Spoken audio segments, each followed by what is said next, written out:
This book consists of a historical study, critical edition, and English translation of His Majesty's Representative versus José Soller, mulatto pilgrim, for impersonating a priest and other crimes.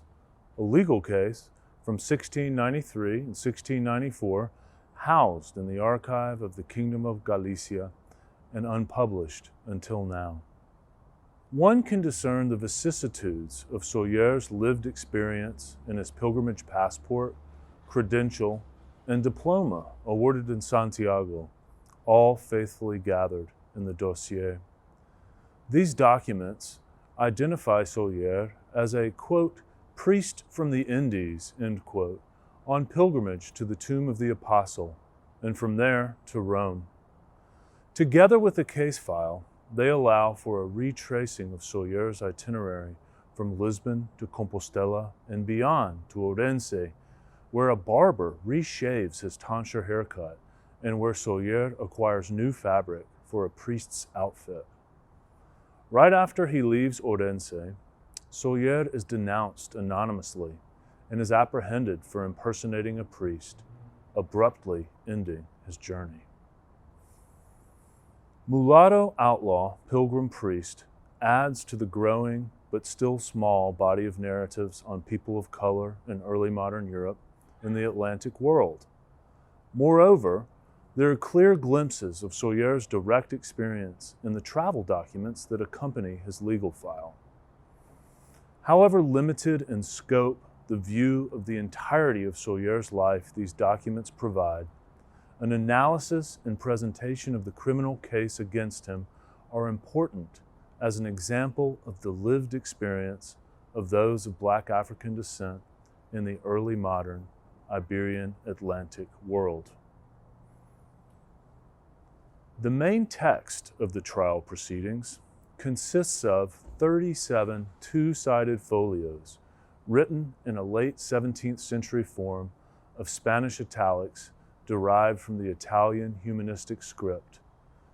The case file additionally contains the aforementioned travel documents. This bilingual edition and study is the first book to address the case in full and to assess its scope and import.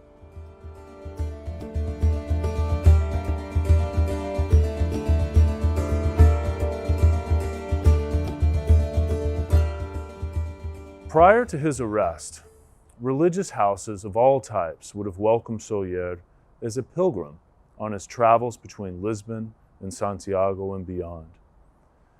Issued under the authority of the then Archbishop of Rhodes and papal delegate in Portugal, Giorgio Cornaro, the safe conduct in Soller's knapsack, for example, insists that Soller not be allowed, quote, to suffer harm or injury, or to be harassed anywhere, end quote, and that he be offered the, quote, support of kindness, aid, and shelter, end quote, on his journey from Lisbon to Santiago, and after that, between Compostela and Rome. Likewise, in his pilgrim's credential issued by the Lisbon chapter of the Holy House of Mercy, or Assembly of Misericordia, these brothers and their director, after already providing him with assistance, insist to their fellow brethren that Soller, quote, be provided with charity to help him continue his journey, end quote. Soller relied on this hospitality from the Holy House of Mercy throughout that portion of his journey as a pilgrim in Portugal. This religious brotherhood was committed to carrying out the corporal works of mercy traditional to Catholicism, laid out in the founding charter of the order itself. As depicted in the painting, The Seven Acts of Mercy, by Peter Bruegel the Younger, these observable physical actions are performed in body and include feeding the hungry, giving drink to the thirsty, and providing lodging and help to pilgrims on the road, among other duties.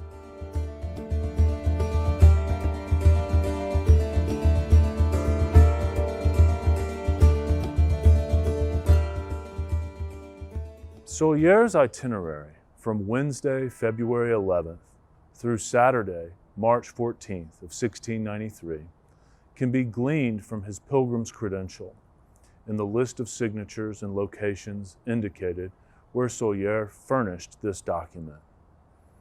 Soller's credential functioned in tandem with his passport to allow him access to the charity services at each stop.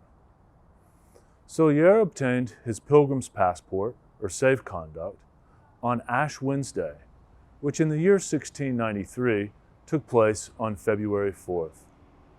This document, together with his credential, granted Soller unencumbered passage throughout Portugal and in territories beyond, helping him arrive in Santiago de Compostela in the neighboring kingdom of Galicia. Soller acquired his pilgrim's diploma in the Cathedral of Santiago 3 days after Easter Sunday, on Wednesday, March 25th, 1693. This document's description of Soller as a, quote, priest from the Indies, end quote, is a geographical detail in keeping with Soller's claims elsewhere to be originally from the Caribbean island of Santo Domingo, or Hispaniola. As for the indication on the diploma that he is a man of the cloth, Soller testifies that, quote, at his request, some Catalan pilgrim priests claimed that he who is testifying also was a priest, and considering all of that, they wrote it for him in this fashion on the diploma, end quote. These witnesses made this testimony immediately behind the main altar within the chapel of the King of France, which is where Soller took communion before receiving his sealed pilgrim's diploma, certifying the successful completion of his sacred journey and serving as an exhortation for the Christian faithful to offer him charity on his pilgrimage beyond the shrine.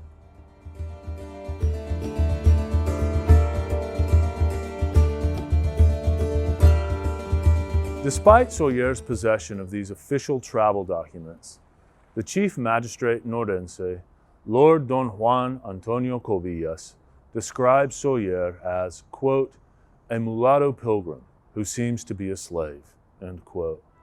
No evidence or indication of Soller's purported enslavement is provided.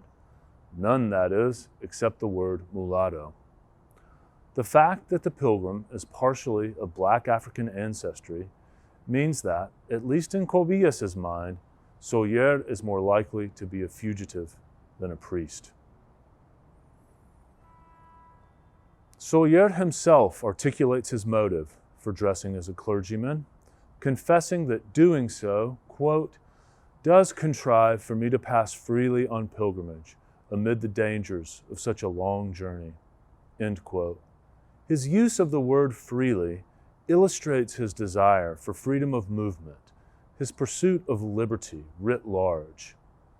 Elsewhere, Soller defends himself, declaring that he seeks, quote, with this clerical habit to manage to move freely, so that they should not apprehend him as a slave, according to the physiognomy of his dark-skinned face and curly hair, as they had done on other occasions, end quote. Soller's desire to be upwardly mobile is a form of self-fashioning that flies in the face of the prevailing stereotypes regarding the, quote, proper, unquote, societal role for those of black African descent.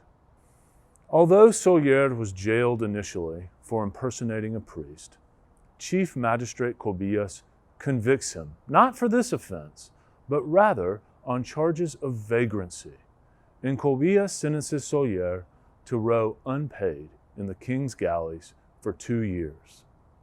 However, it seems that Soller never served out this sentence because he does not appear for his appeal of the previous ruling. Soller was tried in absentia for his failure to show up before the appellate court. The most likely explanation is that by this point, Soller already had escaped from jail, possibly to the nearby haven for vagabonds known as Coto Mixto. Wherever he went and whatever he wound up doing, José Soller remains an enigmatic figure to the very end.